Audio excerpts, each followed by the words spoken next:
back to the Bluewater Auto Restoration Podcast. It's week 16 of 2025, and we're back with you every Saturday morning. Ready to dive into the world of classic cars. You know it.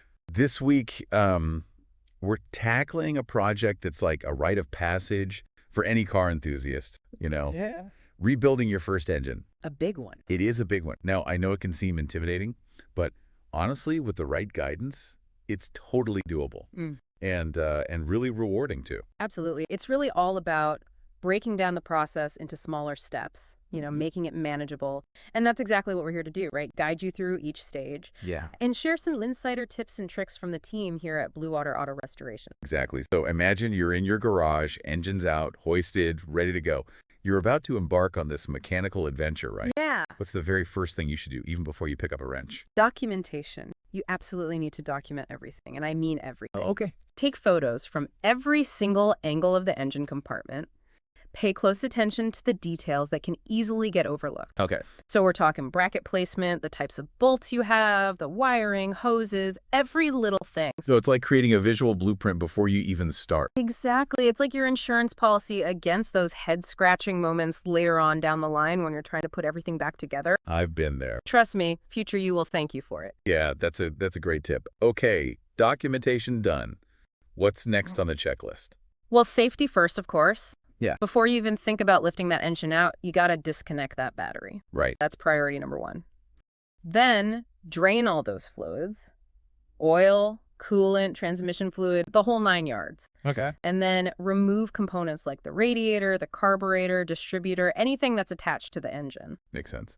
And of course, you'll need a good engine hoist, right? Something sturdy and a secure way to lift the engine out of the car. Speaking of safety, it's worth reminding everyone.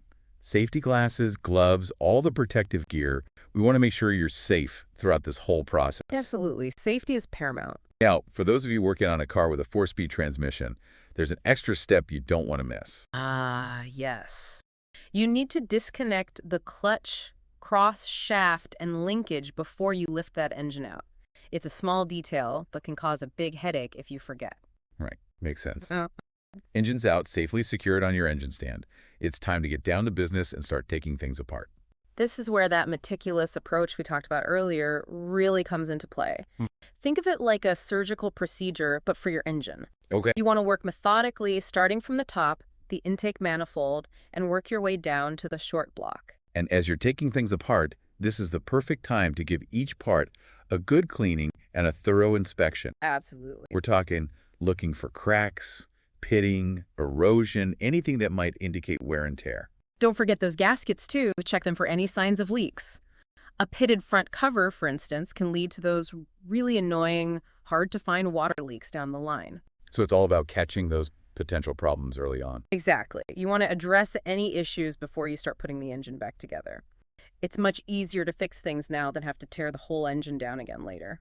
Makes sense. Now, I've heard the experts at Bluewater mention a technique called magnafluxing. Can you explain what that is and why it's important during the disassembly stage? So magnafluxing is a really cool process that uses magnetic fields and a special fluorescent dye to reveal tiny hidden cracks, Oh, wow. the kind you might miss with the naked eye. I see. And it's really useful for inspecting critical parts like the crankshaft, connecting rods, cylinder heads, those important structural components. So it's like an extra layer of quality control to ensure the structural integrity of those parts. Exactly. It's definitely a worthwhile investment, especially if you want peace of mind knowing that your engine is solid and free from any hidden defects. Yeah, absolutely.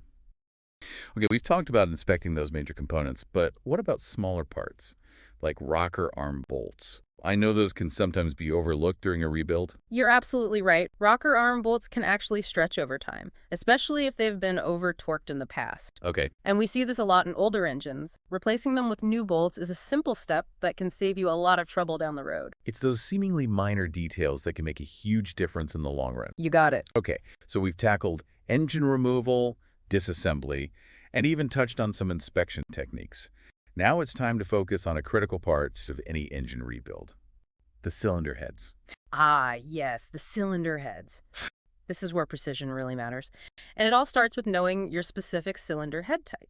Some Oldsmobile heads, for example, require hardened exhaust seats, Okay. which are essential for running on unleaded fuel. So you're saying there's no one-size-fits-all approach when it comes to cylinder heads? Definitely not. Each engine has its own specific requirements. Now, you might be tempted to use Chevy valve seats because they seem similar, Right. but trust me, that's a recipe for disaster. Using the wrong type or thickness can lead to all sorts of problems, like hitting water in the heads, for example. Okay, so incompatible parts are a no-go. What else should we be paying attention to during cylinder head reconditioning? Valve guides. Another area where precision is key. Oldsmobile engines have very specific valve guide clearances.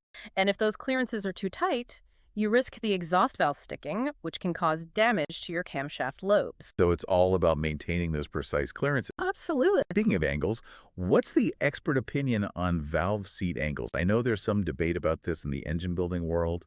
Yeah, you're right. There are a few different schools of thought. But for Oldsmobile engines, we found that a 45-degree angle works best for both the intake and exhaust valves. It creates a wider contact area, which helps dissipate heat more effectively. And that translates to better valve longevity, right? Exactly. You want those valves to last as long as possible. And while we're on the topic of valves, make sure you replace any worn valve stems with the correct length for your specific engine. Right. It may seem like a small detail, but it can impact your valve train geometry and your overall engine performance. So we've covered a lot of ground in this first part of our engine rebuild deep dive. From documentation and safe engine removal to the ins and outs of cylinder head reconditioning, there's a lot to consider. We've only just scratched the surface. I know, right? Next time, we'll delve into prepping the engine block for reassembly.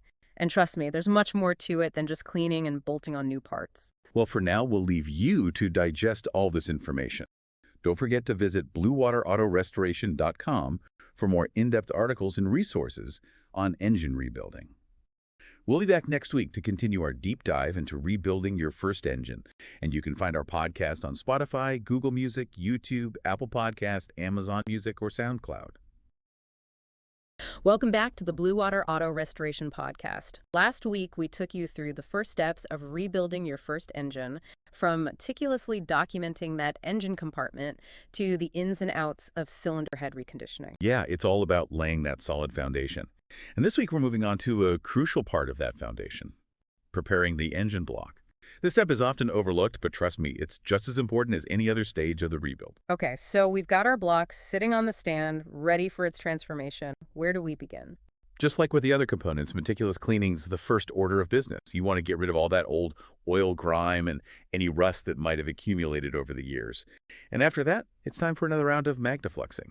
This time, to check the block itself for any hidden cracks. Now, you mentioned magnafluxing earlier, and I'm curious about this process. Can you walk us through how it actually works? Sure. It basically involves using a magnetic field to create a magnetic flux within the part. Oh. If there's a crack, the magnetic lines of force will be disrupted, creating what we call a leakage field. Yep. And then we apply a fluorescent dye, which is drawn to those leakage fields, making the cracks visible under ultraviolet light. So it's kind of like giving the block an X-ray, revealing any hidden flaws that could compromise its strength. That's a great analogy. And speaking of strength, one of the big decisions you'll face when prepping the block is whether to hone the existing cylinder bores or go for an overbore. Now, I've heard both terms thrown around, but I'm not entirely sure what the difference is or what factors should influence that decision. Can you break it down for us?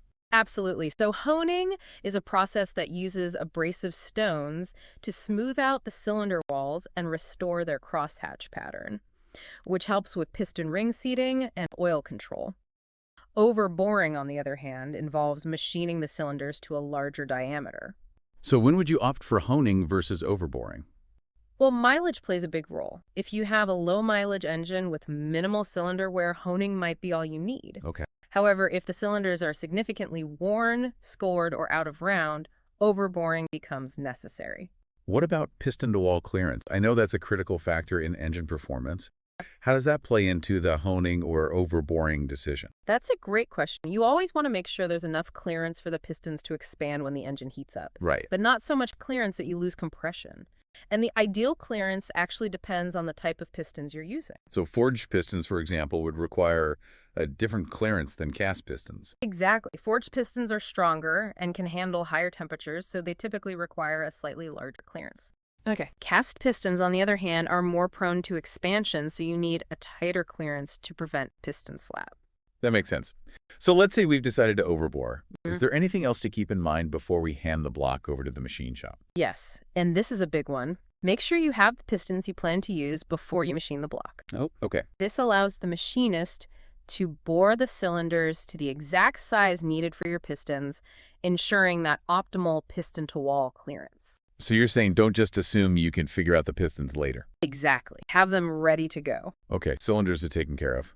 What's next on our block prep checklist? Now it's time to shift our focus to piston rings, those unsung heroes of engine performance. Okay. Piston rings are essential for sealing that combustion chamber and controlling oil consumption.